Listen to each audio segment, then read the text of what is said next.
Hello, this is Paul Jones again, and this is part 3 of our first unit, looking at hardware and seeing what everything is.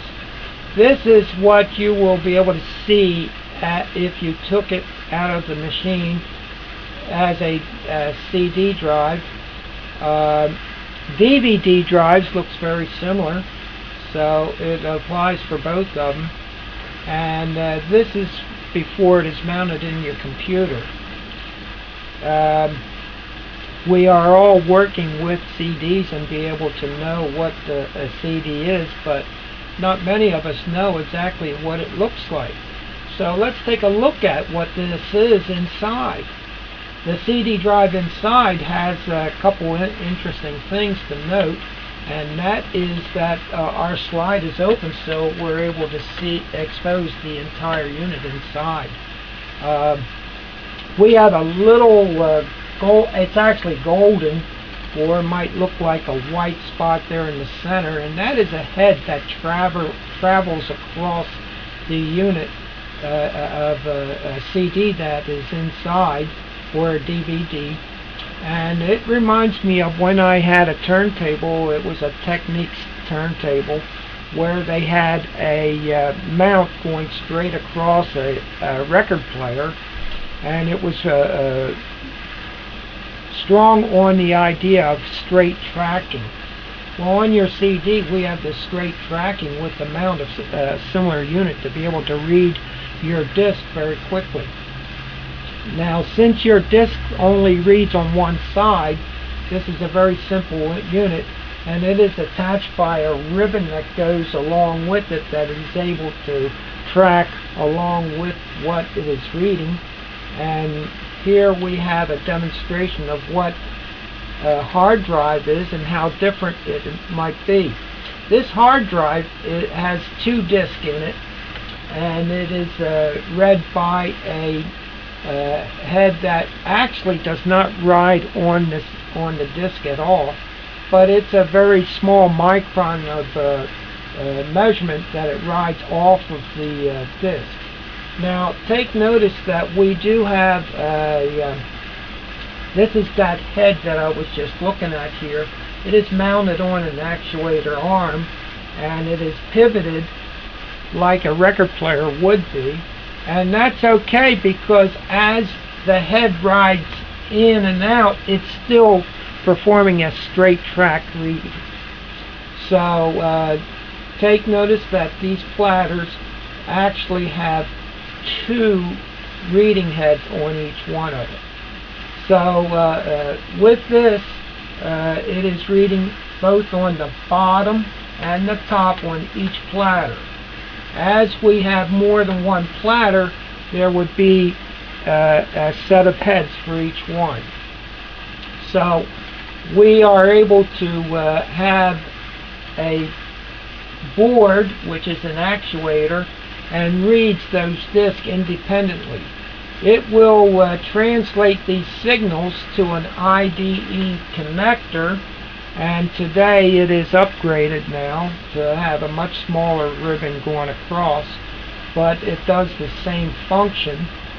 And it will transfer this over to the motherboard to be processed through the CPU.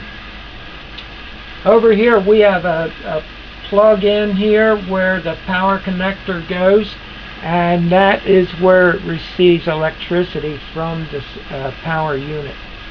So now we need to realize that we can have more than one hard drive on your computer, and usually it's limited to two. So for this reason, there are a set of jumpers here to realize which one would be the slave and which one would be primary. So as we look at how that is stored, take notice on the bottom here we have 4 platters and we have 8 heads. It reads both sides of each platter all at one time, and all these heads are working faster than if it was mounted on one. Now on here, I don't know if you can see that there is a circle in yellow going across, and that is called a cylinder or a track. There are a lot of tracks on here, and this display is very simple, so that you can realize that there are many tracks, and data is stored on such a track. But to make it even for quick reference, this little wedge here represents a sector. So each track has a series of sectors for storing data. When data is stored on the hard drive, it might use as many as 20, 30, 40, 60 sectors as necessary. And once data is stored there, it will use the best use of your hard drive possible, starting from the beginning to the end. Data gets stored on what is called a FAT table, so that when you call up a document that you have created, it will go to all the sectors very quickly and bring up that document, bring them together, and you see one document on your screen. Now this is a generation of what floppy drives are, and although your machine will come with a floppy drive, they are no longer being used.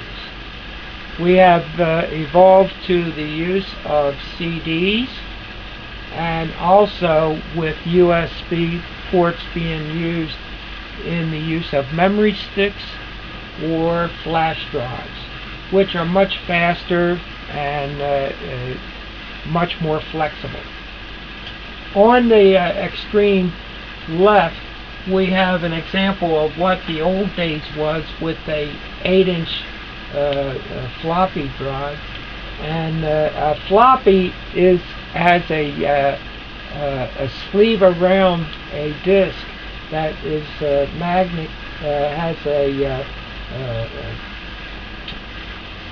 pattern on it for reading, as a recording is on a tape, and it will recall data, be able to read and write data. This was 8 inches in size going across, and you could take it in your hand and flop it up and down and such. It's called a floppy drive. The newer machines came out with 5 1/4. Whereas the 8-inch was only able to read on one side, the 5 1/4 came out with new technology where they started making use of both sides of the disc. Also, they came out with technology that is called double density, and although the floppy was smaller in size, it actually held more data. Finally, we went to the 3 1/2-inch drive, which is in your computer, which is on the extreme right, and it even increased the storage of data using both sides, and has going to double density. So now we have 3 generations that are no longer being used, and I don't think that the disk for any of these drives are available at the present time. Now, getting a view on things, we are basically really interested in the web, and in the next segment I'll explain more about this.